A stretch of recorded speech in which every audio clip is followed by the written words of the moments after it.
The Antichrist. The Antichrist will be a man completely in the mind with a strong, independent view.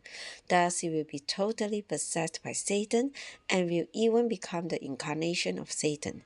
He is called the man of lawlessness, the son of his destruction, because he will exalt himself as God.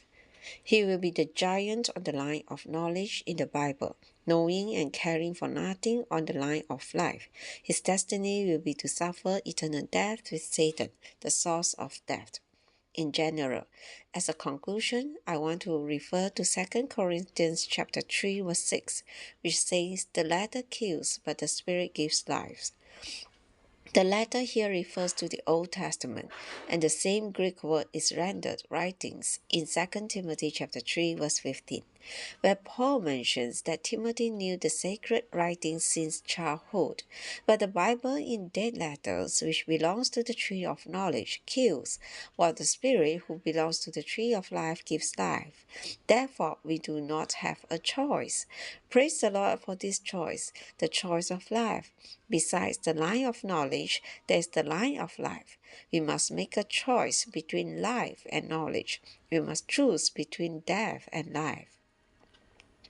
Life Study of Genesis, Message 17, to work God into man as life. In this message, we come to the last part of Genesis 2. Although Genesis 1 and 2 are quite brief, they contain many basic items. We have previously pointed out that nearly every item in these two chapters is a seed of divine truth, and that these seeds require the entire Bible to expound and develop them. The divine revelation in the Bible unveils spiritual things, and these spiritual things are mysterious, abstract, and humanly speaking, unsubstantial. Due to our limited ability to understand them, God was forced to disclose His divine revelation in the way of picture and allegory. Genesis 2 was written in a figurative way, and all the items found therein are figures. We should not understand them merely according to the outward letters, but probe into the inner sense of the figures. Both the tree of life and the tree of knowledge of good and evil are figures. What is the tree of life? It's difficult for people to understand. Nevertheless, it's the tree of life. In Genesis 2, we also find the river, and at the flow of this river, we have gold, pearl, and onyx stone. What do all these things signify? What do they mean? As we have seen in earlier messages, all of them are figures and compose an allegory. Humanly speaking, the end of Genesis 2 is easy to understand because it relates the story of a marriage. Adam was created, but he had no wife. Thus, God provided a wife for him. This does not sound allegorical. If we only read Genesis 2, we will not recognize it as an allegory.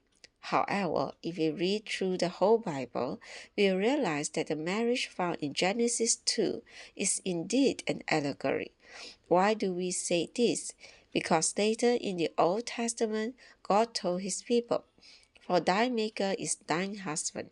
Man's creator is his husband, meaning that in the universe, the unique man is God Himself.